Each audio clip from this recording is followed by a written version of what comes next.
Welcome to this episode of Against the Mountains of Madness. I'm your host, Jason. And I'm John C. Wright. And on this episode, we're going to talk about time travel stories because I'm a sucker for them. And it turns out... And I have a pet peeve against them. And I'll be honest, most time travel movies don't make too much sense if you think too much about them. But I'm just a sucker for the whole concept and I enjoy it. And it turns out...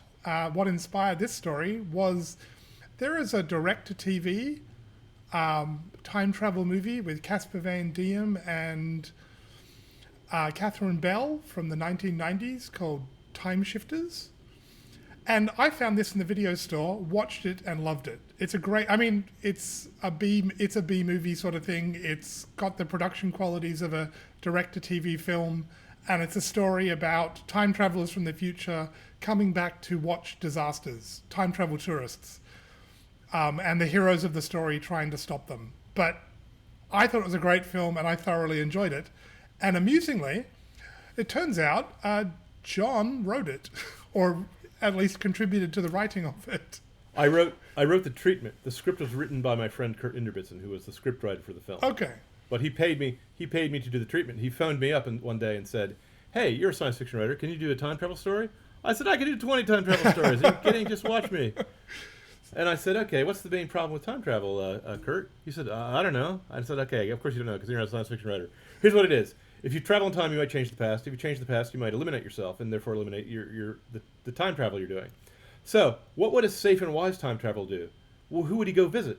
Why, he'd only visit the scenes of famous natural or man-made disasters because all the evidence that he was there would be blown up when the Hindenburg goes, okay?" There you go. So I said to him, let's have the main character be a newspaper man who's investigating all of these famous disasters, the Hindenburg and whatever, and he's going through old photos of them, and he sees the same guy who's separated by, like 40 and 50 years, but he hasn't aged.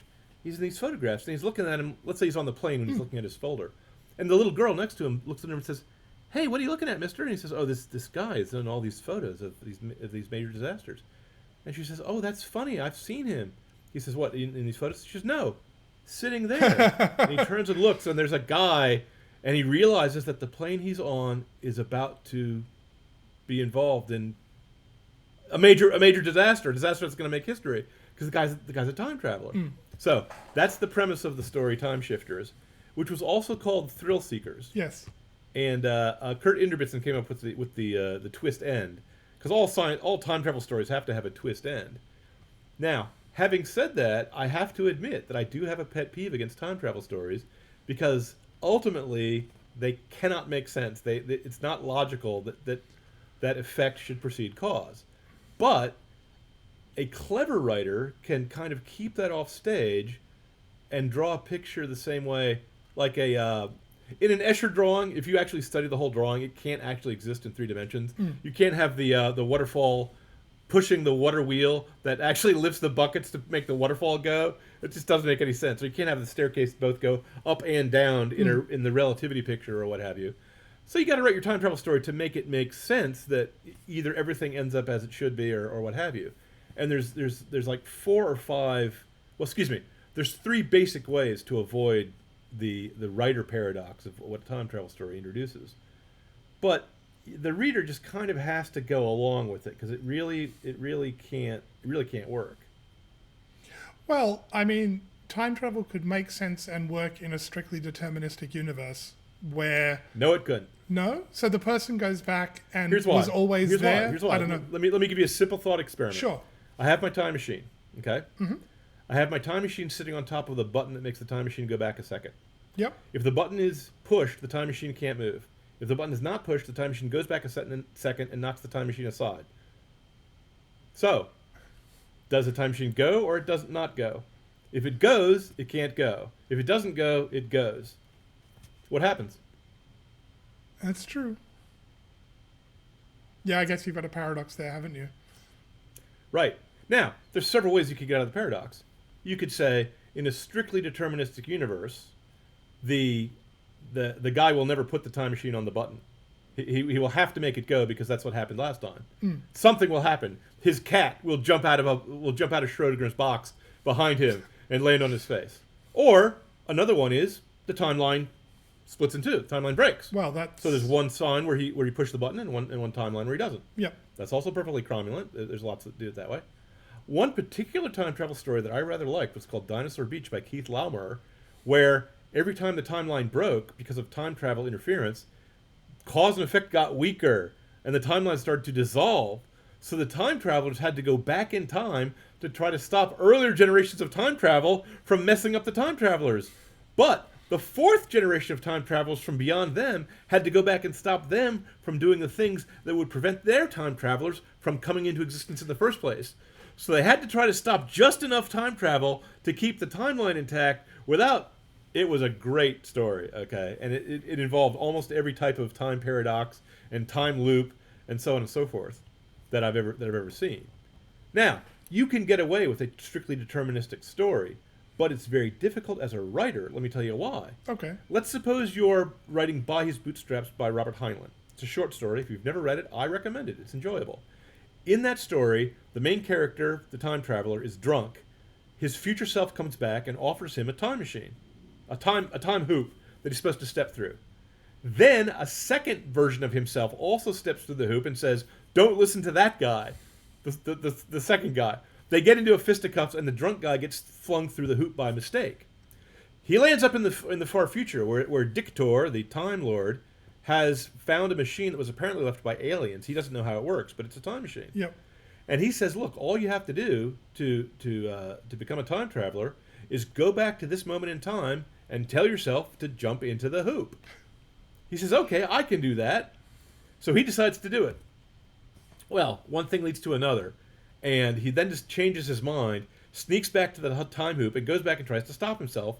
But then the scene plays out exactly as it had, including everything he says, you know. And at one point, the three guys are in the room talking to each other, and the phone rings, and the main character picks it up, and it's his own voice on the end of the phone saying, "Hello, are you there?" And he says, "Who is this? This sounds like me. I was just checking." Click. Okay, because that's another time he goes back and tries to fix things up. Okay. So eventually, not to spoil the surprise ending, surprise, he goes back 10 years or 20 years before Dictor shows up, because he decides that he's going to be the time traveler and stop that other guy. And he starts growing his hair long and he grows a beard, and by the time 10 years shows up, when he's fiddling with the time hoop, his drunk self falls into the picture. And then he realizes that it's him, and it was always him. It was always the same set of events going in an endless circle. They did Now, they did that in order to do that, the writer has to do one or two things. First, keep everything off stage until the last minute. Okay? Second, make sure your character is either drunk or an idiot. And third, make sure he doesn't try to experiment too much with what's going on. You see? Because what happens if the time traveler comes back to the time hoop and then instead of saying, "I'd like you to be a time traveler, step into the time hoop," he whips out his gun and shoots the guy. Okay, well, I don't know. Timeline splits. The gun stops. Yep. Now, let me say one other thing, and I'm sorry I'm talking for so long. That's okay. There was a time travel stories by Fritz Lieber called the Change War series, and he had the opposite decree as to how time travel worked. In that, the main character, you can only become a time traveler if you die and the Time Lords suck you into their war.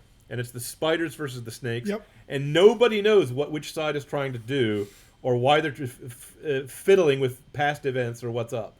Because, mere mortals, how are we going to understand the time travelers? But this guy goes AWOL. He sneaks away from his unit and he decides to save his own life. So he goes and he sees the scene where he dies, which is his girlfriend, his jealous girlfriend comes in and shoots him. So he removes the bullets from the gun. And then he goes and sees the scene again and he still dies because the bullet comes out of the gun. He says, "Wait a minute, how did that happen?" Because by coincidence, some other guy had come in and put some bullets into the gun. He says, "Well, that's ridiculous." So he goes in and he files off the firing pin. He makes sure the gun's entirely disabled. So she goes in. By coincidence, there's another gun in a drawer in the same room, and she takes that and shoots him with it. He goes, "Wait a minute, where did that gun come from? How did that happen?" So then he makes sure that the room is completely safe. The girl comes in and clicks the gun at him, and at that moment, a micrometeorite from outer space burns with re-entry heat and goes down till it's the size and shape of a bullet and goes into his skull at the exact precise spot, and where the bullet would have hit him, and he dies anyway. And at this point, the main character goes, okay, just try and change the past. The universe will arrange a coincidence to make sure that it doesn't happen. And the story is called Try and Change the Past. Now, I should say the reason why that story and no time travel story really makes sense is if you can't change the past, then what's the time war about? Why are the spiders fighting the snakes? You know? That's true. Now, again, you can still have you either have to have it determinist. Let me say one other time because there's a third answer besides you split the timeline or it's deterministic. You can't change anything. And the problem, as I said, as a writer, is if you can't change anything, then the main character's actions, in effect, don't matter. Yeah. You see, because drama requires that the main character do something. Now, but part of the pleasure of a time, let's call it a time puzzle story or a time paradox story, is seeing how cleverly the guy can arrange the paradox so it looks like it's completely legitimate. Okay? That's what Heinlein did, and that's basically what Fritz Lieber did, too. Well, there was another story called The Men Who Murdered Muhammad by Alfred Bester. And what he said is he had his main character was a brilliant mad scientist who finds out his wife is cheating on him with his best friend. He's so furious that instead of murdering them both in bed, he goes into his lab, invents a time machine, goes back in time, and kills the guy as a baby, his rival as a baby. And then he comes forward, and he's still in bed with her. And he goes, "Wait a minute, how can that happen?" So he goes back and he changes more and more things. Okay, he goes back and he kills Muhammad. He goes back and changes all of history, and he comes back and is still the same. Now at that point, he realizes that his body has turned insubstantial. He's turned into a ghost. His hands go through walls and stuff. And then another version of him walks up and explains, "Listen, time travel is like spaghetti. Your own timeline is the only timeline you can affect. When you went back and changed the past, the only person you affected was you. Everyone else is going to remain their cause and effect is going to remain the same no matter what you do." And the guy says, "What am I now?" And he says, "Well, now, since you've broken the chain of cause and effect that leads up to your existence, you're spaghetti sauce. You can see what happens in the timelines, but you can't affect anything. You know, you've killed yourself, and no one else is harmed. The end." You see? So, again, it doesn't quite make sense if you think about it, because how did he invent the time machine if he's spaghetti sauce? Yeah. But in terms of trying to do a clever variation on the time machine story, I think it's pretty clever. Now, having said all that, I gotta say that I've written time travel stories too, because without time travel stories, how can you have one of King Arthur's knights fight a dinosaur? Which is what the readers want to read. Yep. You Well, know? I enjoyed L. Sprague de Camp's series, A Gun for Dinosaur. That was always a fun. Have you read those? I haven't read El Sprague de Camp, but I did read the Time Wars, the Time Patrol stories by Poul Anderson. Yep. Those. Who I think did a pretty bang-up job because he also studied his history pretty closely. But there was one story I read that I thought was just terrible. It was called The Across-Time Engineer by Leo Frankowski, where a Polish communist goes back in time and tries to jumpstart an industrial revolution in Poland before the invasion of the Huns in order to change history. And because Mr. Frankowski is a commie, he pauses in the middle of... He's doing all these capitalist free market things to bring about an industrial revolution before its time. And then he stops and spends an entire chapter of monologue complaining that the government has a role in providing health care for all its citizens. This is when the guy's in the Middle Ages playing Connecticut Yankee in King Arthur's Court, just by the way. yeah. And I should say, Connecticut Yankee in King Arthur's Court is the other reason why you read a time travel story. You want to see how well modern man could stand up to the mythical and ancient peoples. I mean, could a squad of Marines, what if they faced off against a Roman legion? How would they do? You know, I'd pay money to see that fight. That would be thrilling. You know. Yes. I think the Marines would do quite well till they ran out of ammunition. I mean, they'd probably do all right hand to hand, but the Romans were pretty tough cookies. Yeah. You know, what can I say? Yeah. What can I say? So. But yeah, they have boomsticks. As, by the way, did the guy in one of my other time travel stories I like, Walking Dead 3, I think it was called, or Living Dead 3, with Bruce Campbell. Yep. I'm amazed I can't think Evil of the name Darkness. of it. I Evil just Darkness. you the name. No, Evil Dead 3, Armies of Darkness. There we go.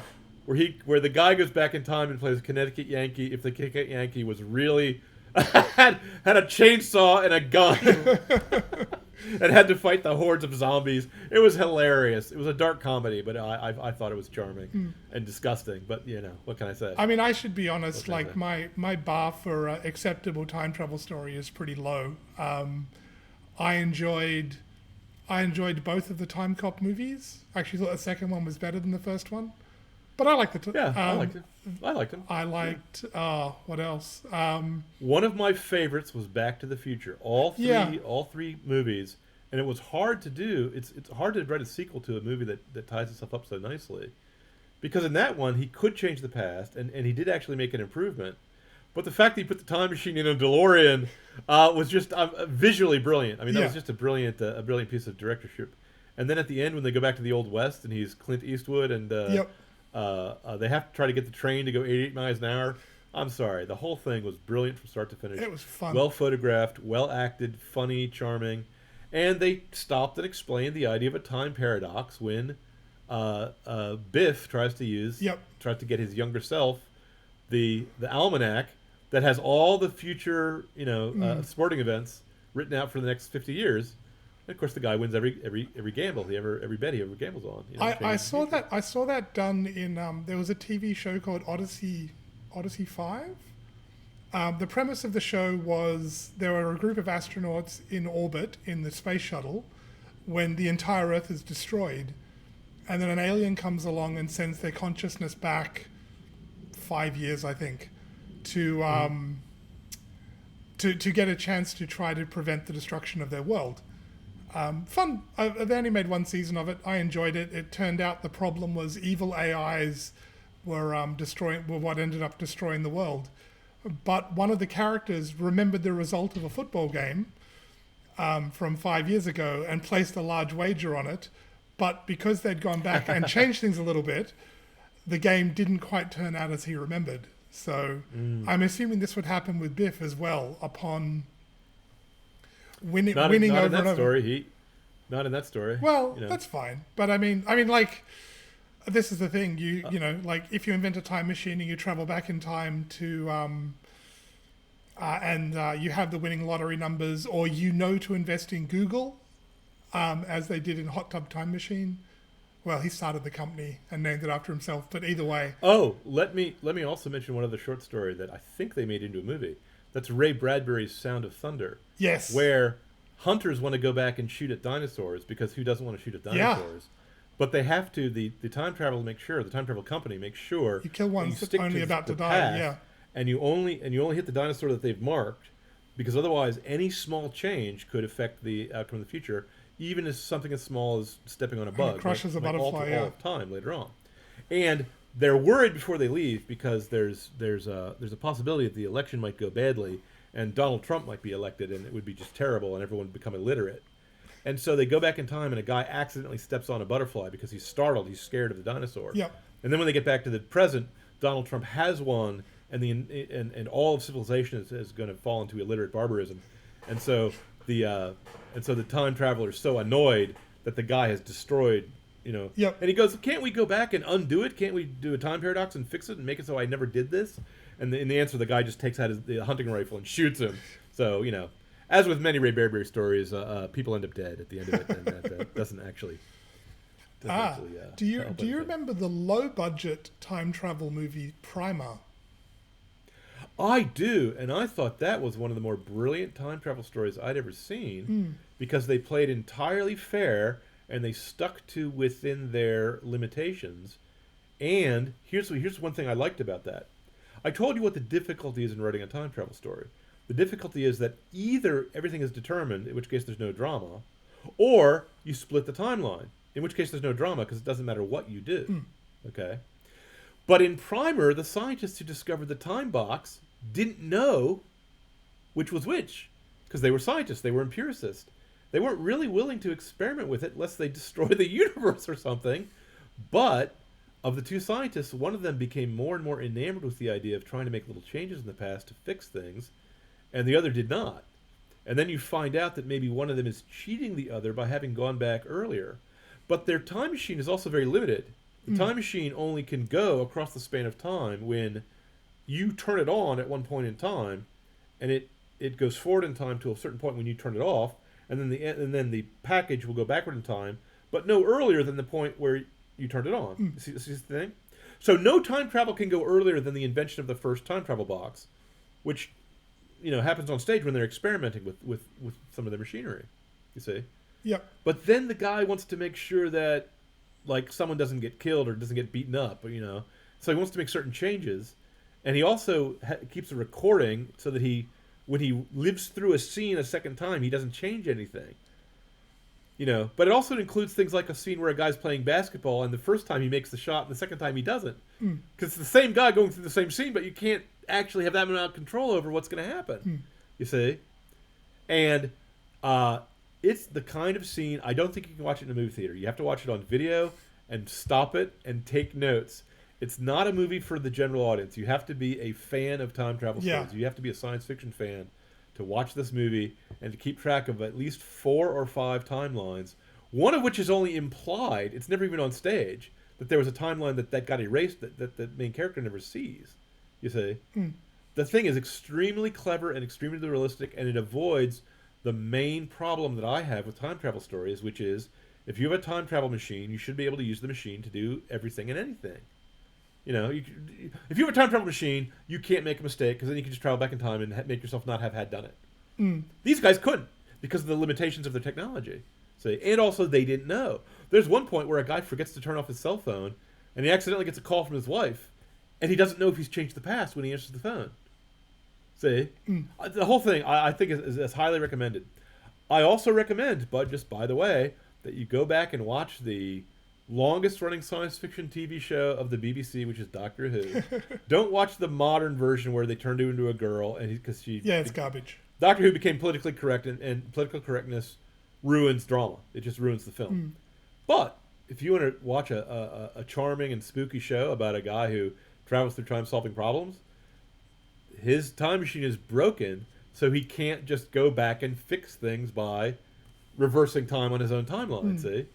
Once he's there in the with Genghis Khan or the Stone Ages or the planet Skelos, where the Daleks come from, he's stuck until the end of the episode. There was also a show called Sliders, which was parallel time and time travel. I enjoyed Sliders. And parallel time travel doesn't have the paradoxes. You can't.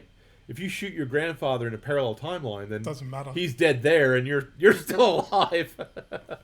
So, Did you see the TV series Timeless? I did enjoy that. That was I never heard of it. Oh, Timeless? it had Timeless. I highly recommend it. They only made 2 seasons, but they wrapped it up with a nice little television movie at the end, or TV movie at the end. And it's it turns out there's this big government conspiracy that's been running for centuries, who want the time machine to go back and make their perfect world. And I won't spoil too much of it, but it's basically the bad guy at the start doesn't turn out to be the bad guy, but he steals the time machine to go back and stop them, and then the plucky band of heroes get the earlier model time machine to chase him through time to try to stop him, and it's a wonderful show. It's really fun. It does sound nice. By the way, I'm reminded of the show. There's actually a lot of time travel shows if you stop and think about it. There's one called Time Tracks about a future cop who came back to the present. There's Quantum Leap that nearly everyone likes. People my age remember Time Tunnel by Irwin Allen, where Doug and Tony the Time Travelers, in order to secure government funding for their time project, get flung back by mistake into the past and can't be recovered. Now, the big advantage of having a broken time machine is then you're on board the Titanic. You know it's going to break. You try to get the captain to listen to reason. They don't believe you, and you get to see and interact with all the famous things in the past or what have you.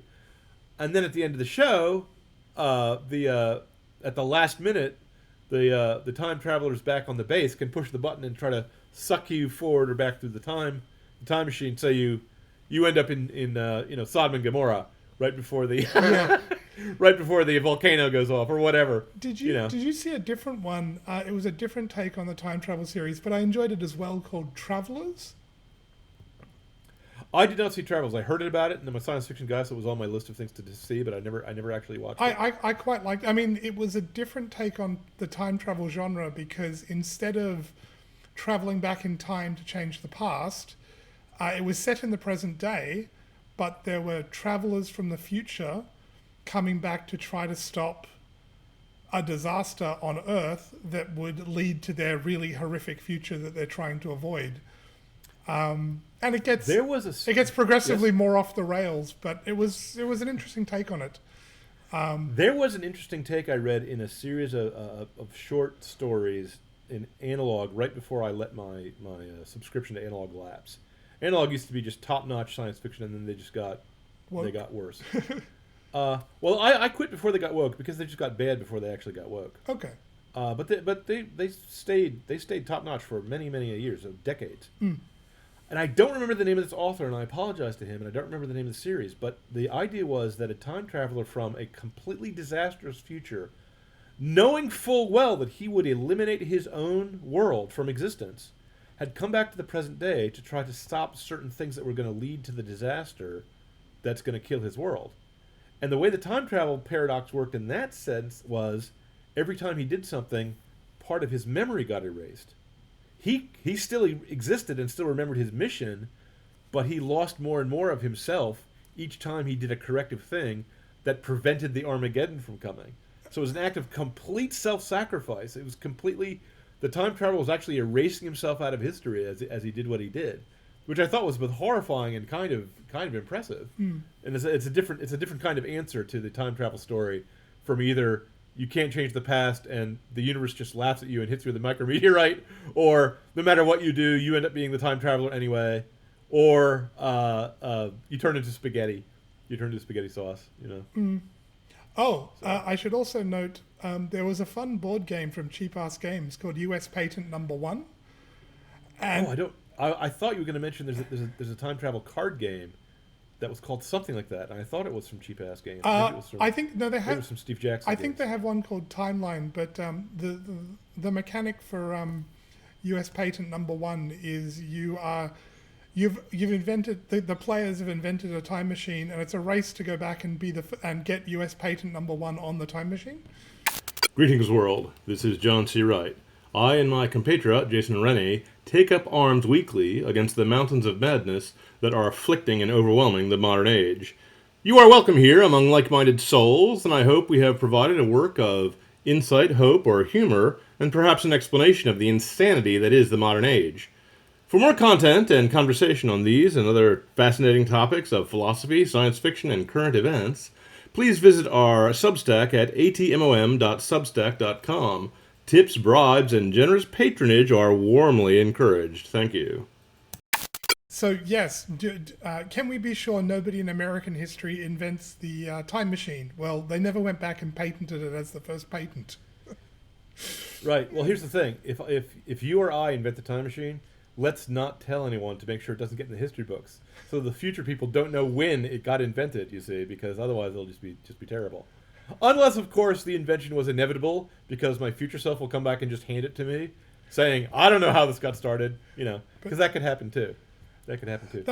Now, there's a book that I liked that had some of the most interesting time travel paradoxes I've ever seen, but the main character was kind of disgusting, so I'm not sure if I should mention it or even recommend it. Never mind. Let's just concentrate on things like Back to the Future and other and Doctor Who, and not pay attention to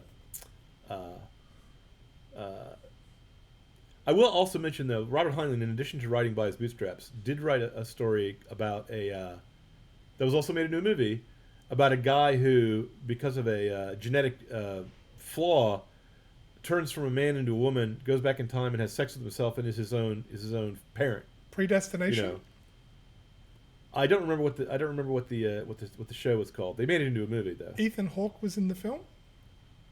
I don't remember. Okay. I don't remember. Oh no, Predestination was an interesting sort of time travel-y movie where the character changed sex partway through. I had gender surgery. That was and stuff. based on a Heinlein. That was based on a Robert Heinlein short story. Yes. Oh, that's the okay. one. I actually didn't. It was a pretty interesting film. It was a little weird, but it was interesting how it sort of all played out. Science fiction is supposed to be a little weird. Did you see Looper? Yes. Now, Looper had an interesting time travel dynamic, which was that whenever the paradox happened, the previous retroactive effects would not show up and like blow your leg off until right now. Yeah. Even though theoretically it should have been happening in the past or something.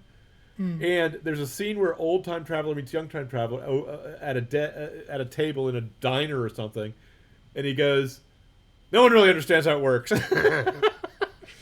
which I also thought was a great way of doing it, because if the main characters don't actually understand the ins and outs of how the time travel is really working, you can convince the audience that some things should go that way, but that the time travel machine is not going to simply solve all your problems, because no matter what you do wrong, you just go back and fix it.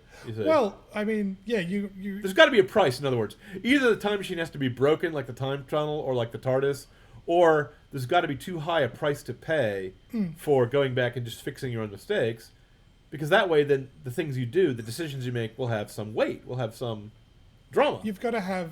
I mean, you've got to be able to suspend disbelief for most science fiction and time travel stories in particular. I did like Looper, though. I did enjoy the concept of... I mean, again, it's one of those premises that doesn't seem to make a lot of sense. You send the people back in time to assassinate them, because then you can... They don't exist in that time, so you can... It's effectively not really a crime to kill them, because they don't exist yet. You send them back in time, and then the assassin will know when they appear and shoot them. But eventually the assassin will... When they're done with the assassin, he's sent back and he assassinates himself, and that closes his loop. He's also eliminated. Right. It's a goofy premise, but I thought it was a fun film. But I thought it had a good ending, because, like the same way that short story whose name I couldn't remember, the main character, not spoilers, the main character commits suicide to prevent a worse timeline from coming into existence, to prevent his future self from doing something abominable. So. Important lessons for time travelers: never cheese off your past self, because he's above you in the chain of cause and effect. Well, they did that in the first season of the new Flash series, where one of the characters is evil. The evil villain, his earlier descendant is his earlier descendant is horrified by who his descendant will become, and then kills himself right at the end to defeat him. And to defeat him, to eliminate him from the time stream. And they kept bringing the character back. Now, they kept bringing the villain back because he was character. Great. That actor and that character, Eobard Thawne, yes, is deliberately trying, because of a time paradox, is deliberately trying to train the Flash in how to control the Speed Force, which allows you not only to exceed the speed of light, but also to exceed the speed of time. Yes. And so you can become a time traveler if you do it right. But since he's a bad guy, all he wants to do is get the guy trained up enough so that he has this power, and he's going to steal it from him. And to do that, he has to go back. He killed the guy's mom. So and of course the main character has been obsessively hunting for this mother's murderer the whole time, not knowing it's his best friend and his mentor. See, yeah, it is a brilliant take on the whole Flash. It was fun. It's one of the better made superhero shows.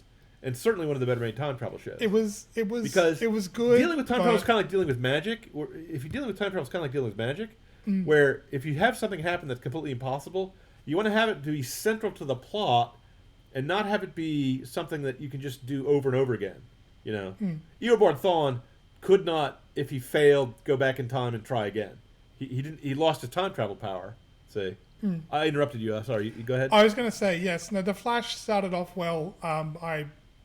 I gave up on it in the later seasons. Yeah, so, me too. It went woke. Like Doctor Who. I can't stand it. It went crap. But yeah. Oh, there's so many good time travel stories. Because everything that goes woke just turns to garbage. And if I had the time machine, that would be one of the first things I would try to go back and stop. I would not kill Hitler. I would kill Karl Marx, because he's the one who started Marxism. Marxism leads to cultural Marxism. Cultural Marxism leads to woke. There we go. The question is, would the result be worse Do we live in the best of all possible Yeah, worlds? I have to say, I have to admit that I did try to do that with the time machine that I'm going to develop later on. And when I got Back to the Future, it was being run by the reptiloids. So that's kind of a horror that I didn't realize that that a communist scientist in the 1930s actually stopped the reptiloid invasion from the core of the Earth. And so when I got rid of Marx, I got rid of him. You know, it was just terrible. So Whoops. Be careful of what you wish for, and don't step on any butterflies when you're dinosaur hunting. That's the important lesson here, kids. Don't change the past, because it might be worse. Yes. It might be worse. There's also, I guess, time travel stories are one of these things that lend themselves to very short stories and short films quite well, because you just take one idea and run with it. Did you ever see the very amusing 1 minute time machine? Which I could almost insert. It's probably short enough, but if you can do it without violating copyright, it was hilarious. And because the reason is because time travel is inherently impossible for the reasons I've said, and inherently undramatic, the writer has to be really clever to twist the way he tells the story to make it dramatic. Because you can tell a time paradox story where a man is it turns out to be his own mother, provided the reader doesn't know that at first, and that's a surprise twist at the end. But a surprise twist story, you can't have a novel be one surprise twist after the other. Maybe it won't work. Maybe Gene Wolfe could do it, but I couldn't do it. But a short story, sure. Yes. A 10-minute YouTube video. Tell us about the one minute. The 1 minute time machine is a guy is sitting on a bench with his 1 minute time machine. It's a box in front of him. There's 1 minute time machine written on it. And it's just a button, and he's talking to a girl on a bench. And every time he blows the conversation, I mean, it's almost the He's trying to. He's trying to flirt with her. Yeah, he's trying to get to know her. He's trying to get to know her. And he wants to. Yeah, I mean, it's similar to the story of Groundhog Day. And his time machine will go back 1 minute into the past. So he's trying to get the date perfect and keeps hitting the machine going back. And it turns out she actually knows all about time travel, and goes to him, but you'll die when you travel back 1 minute into the past. And so then he realizes, to his horror, he's been killing himself over and over and over and over and over again. Right. And then right at the end, she blows the date and says, "Ugh, you better appreciate this," and presses the button and kills herself to make the date work out with the other guy. It's a fun little vignette. It's quite watchable. It is fun. There's also one that's not as clever, but the humor is a little stupider, which I liked, which was called Self-Fulfilling Idiocy, where a guy is about to travel in time and he's stopped by his future self, who warns him not to do it. And then another future self shows up. It's just like the beginning of By His Bootstraps by Robert Heinlein. Another future self shows up and tells him not to listen to the first future self. And then the third future self shows up and says, "Wait, are you a time traveler too?" And the guy says, "No, I'm your twin brother." And he says, "But I don't have any twin brother." And the guy says, "Yes, but you will in the future." And it makes about that much sense. It's just a goofy little thing that amused me, because what can you do with time travel stories? On a more serious note, there was another one I saw called Exit Strategy. It's only like 5 or 10 minutes. It's really short. It's the time traveler who's trying to go back in time to save his brother, who's a fireman, who's going to rush into a burning building and die. And he wants to try to make sure he's trying to change the past so his brother can live. And as he tries over and over again, he begins to realize that maybe he ought not to do this. Maybe he should spend the time that the time machine has given him to kind of get to know his brother better and to spend the afternoon with him on his last day. It's kind of heartwarming. It's kind of eerie. Well, let me ask you a question about Groundhog Day.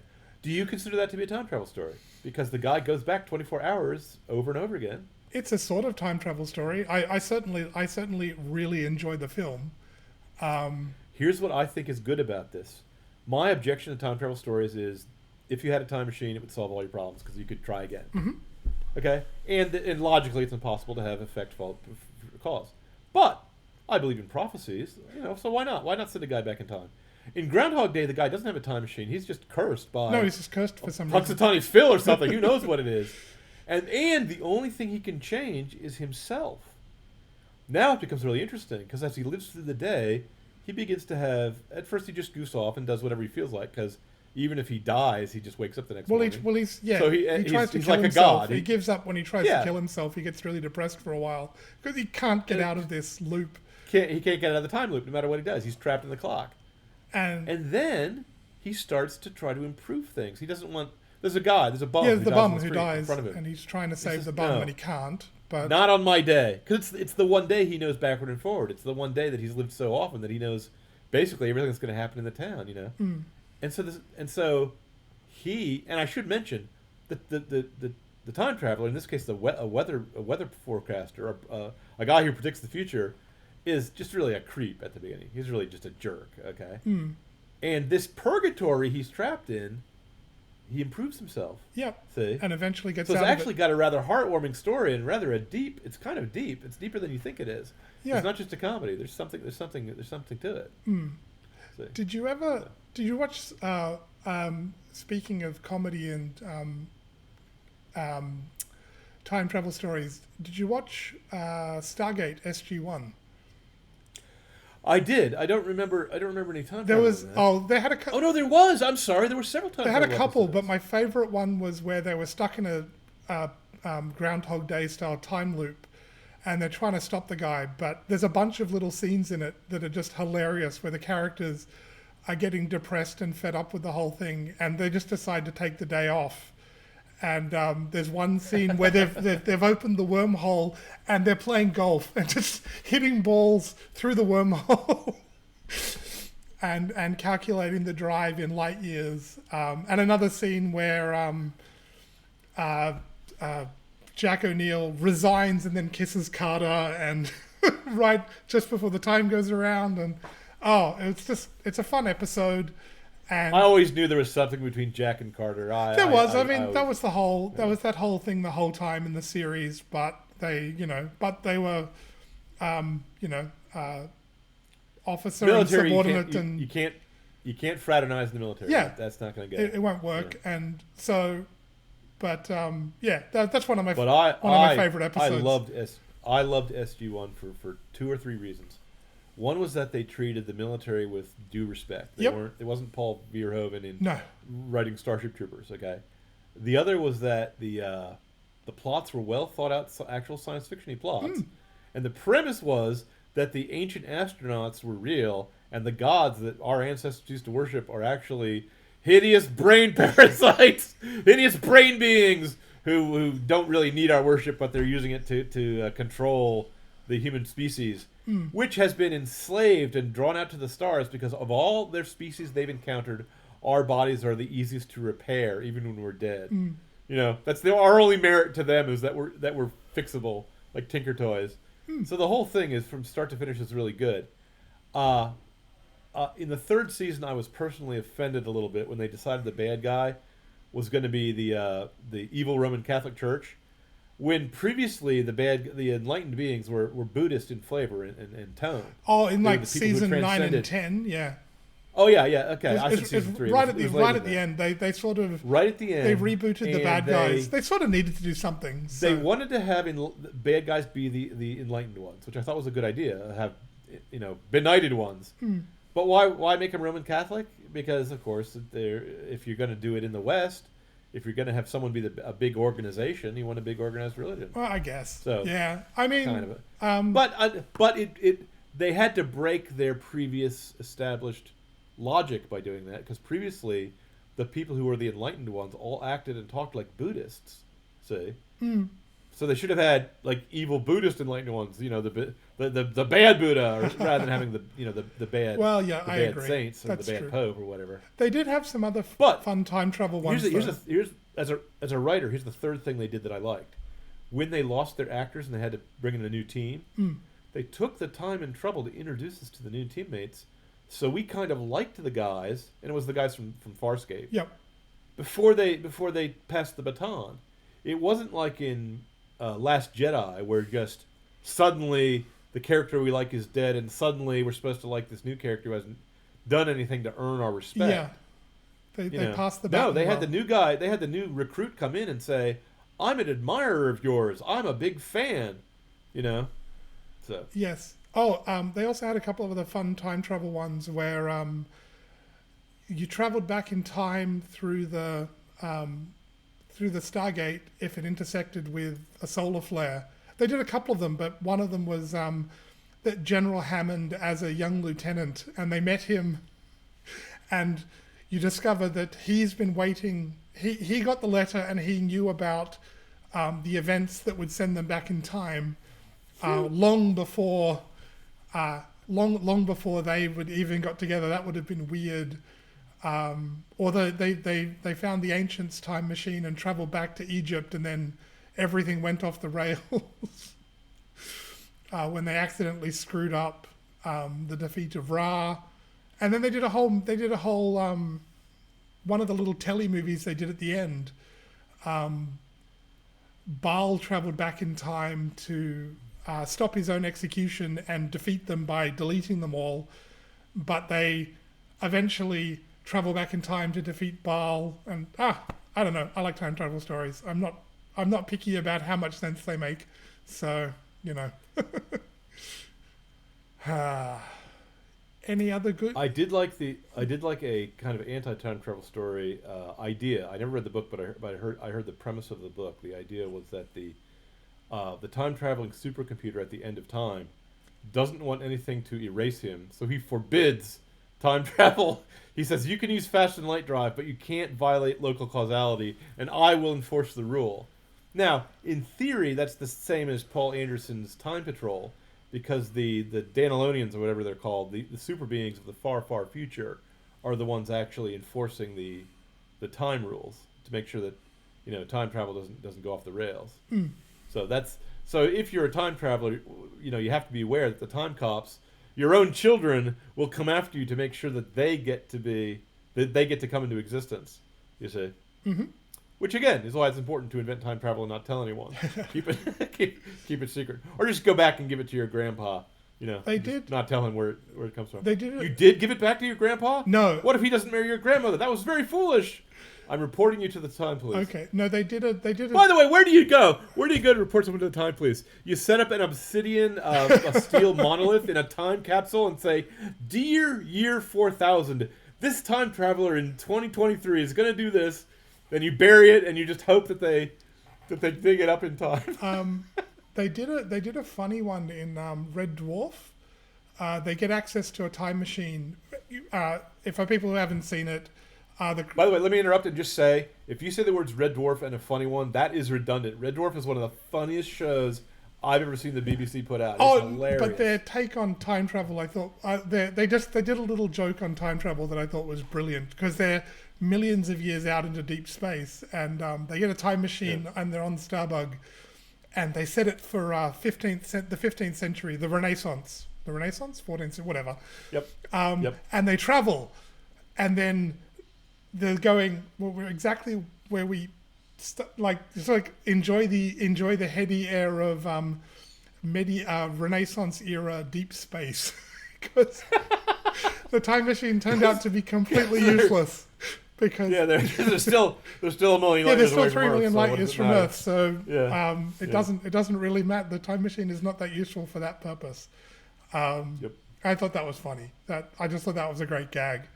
A time travel series they did that was interesting was Continuum. Did you watch that one? I did not, though. Again, I heard it was good. I just didn't get around to it. The criminals go back in time to try to change things to prevent. It's another one of those ones where the bad guys turn out not to be all that bad. Like, the bad guys are bad, but the future they're trying to prevent isn't particularly great. You can see why they're trying. By the way, just let me say, as a writer, that's the way you're supposed to do any heist film. If you want to have a film starring thieves, the best way to do it is to make sure the thieves are stealing from someone who's a worse thief. That they're not stealing from the innocent people. So if your time travels are going to change the future, you want to make sure it's a kind of a rotten future that they're changing. Well, that's... Because then you don't feel that bad when those guys get blotted out of existence. Well, that's sort of the premise. These guys aren't great, they're terrorists, but they're trying to prevent a bad future. And then the timeline gets more and more out of whack as things change, and I enjoyed it. It was fun. Let me tell you one of the funnier and more ironic short stories I ever heard for a time traveler. Sure. The other thing that all the time travelers want to go back and look at is, of course, the crucifixion of Christ. It's 33 A.D. It's the center of the calendar. Everyone wants to go back, but the time company warns people they're going to dress up like the natives of that period, but they have to go along with what the rest of the crowd is saying and doing, so as not to change the past. So you're required when you get in there to say crucify him and we have no king but Caesar, and you got to say the things that everyone around you is saying. So the time travelers go back and they see the trial of Jesus of Nazareth and so on and so forth, and then at the end you find out that because the time travel company was so successful, that everyone in the crowd had been replaced. The whole crowd. And was so time we're all travelers? responsible. We're all responsible for the crucifixion that's a of good Christ. twist. I like it's that. It's on you. I like that. I read a fun series of books. I haven't quite finished the series, but there's like 14 books in it, and I'm up to 12. The Chronicles of St. Mary's by Jodie Taylor.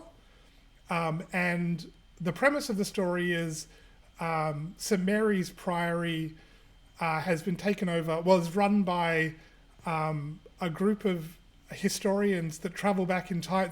So it's not time travel. They're quite like the guy that runs the place is like, no, it's not time travel. It's historical research in contemporary time.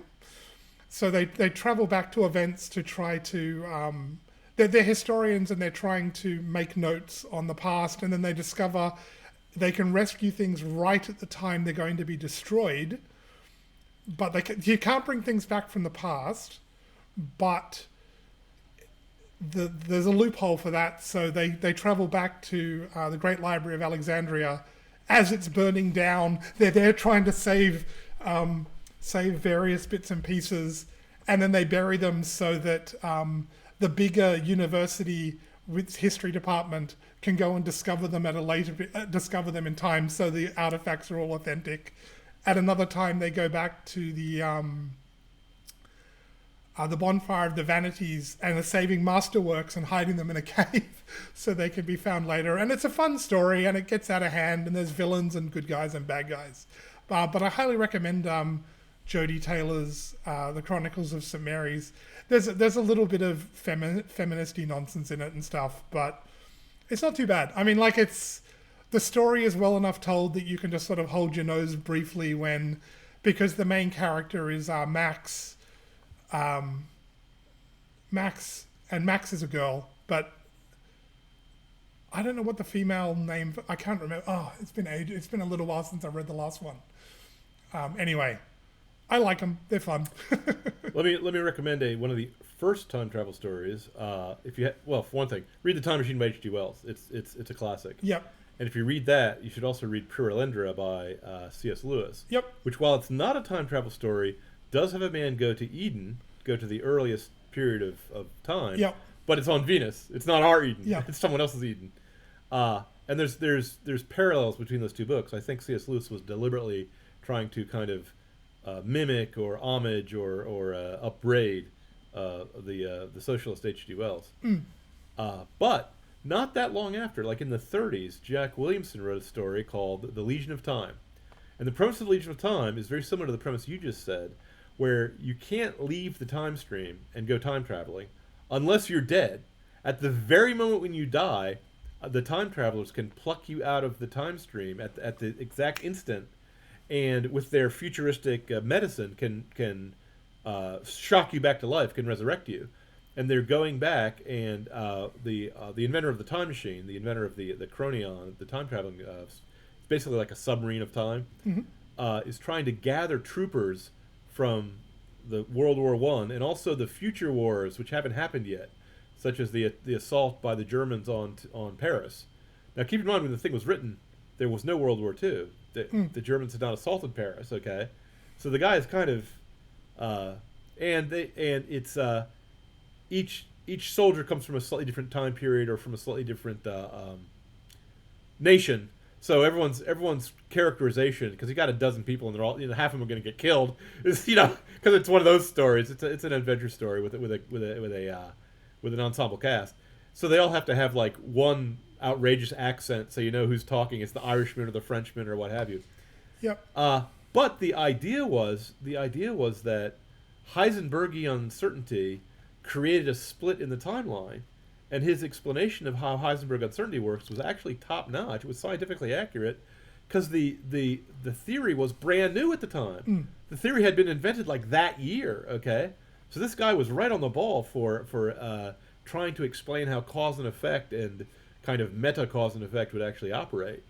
The rest of the story is between the utopia of the if the good guys win and the dystopia of the horrible insect people of Garanchi.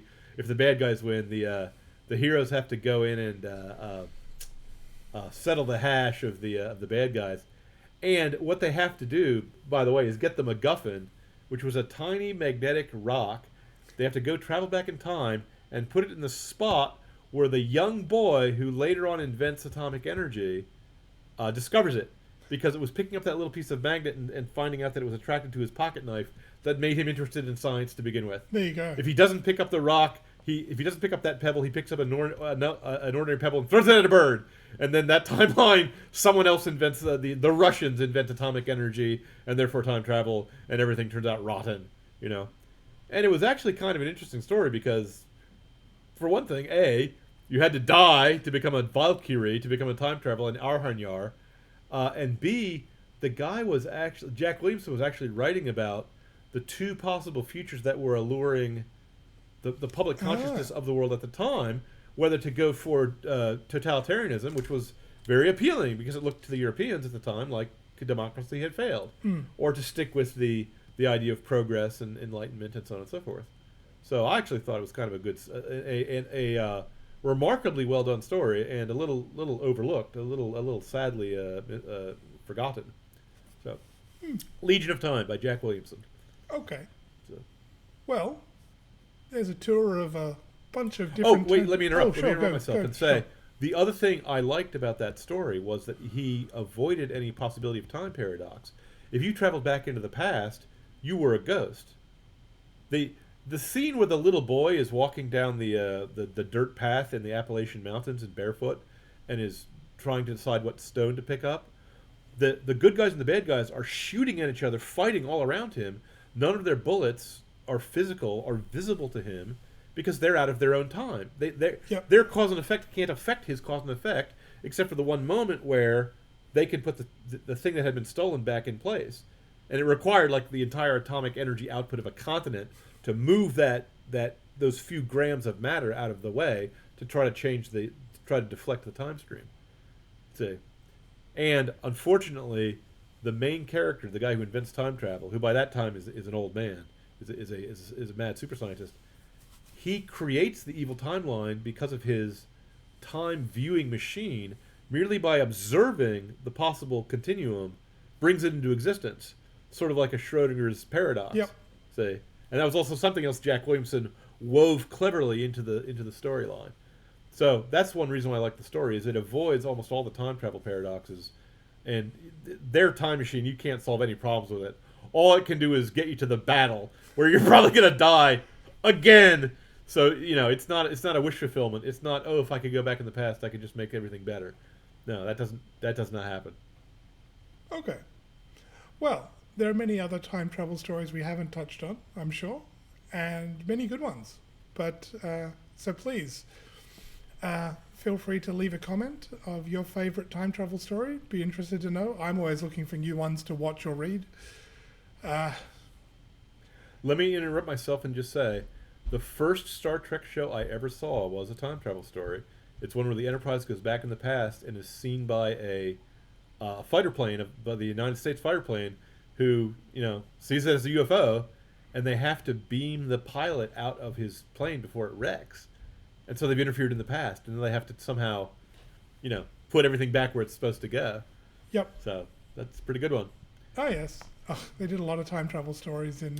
They did. The City on the Edge of Forever was a time travel story where they have to go back and, you know, let a girl die that's fallen in love with Captain Kirk. And that was written by Harlan Ellison. Oh, that was a rough one, Harlan yeah. Ellison's story. It's a good story. It's a sad one. That's because once you get involved in time travel, good becomes bad and bad becomes good. You have to let people die, and you have to go... If you're a time traveler, you got to go back and shoot Abraham Lincoln. Because you got shot, and you have to let Hitler live. You see why I don't like time travel stories? They turn right and wrong. If you turn cause and effect on its head, then you turn right and wrong on its head. The exact same things that you would never do if you weren't a time traveler are the things that the time machine tries to tempt you to do. Like spare Hitler and kill Abraham Lincoln. Terrible. Well, on that note, thank you everybody for joining us. Like, share, and subscribe. Let us know what you'd let us know what time travel stories you enjoy. And thanks for joining me today, John. Thank you, sir.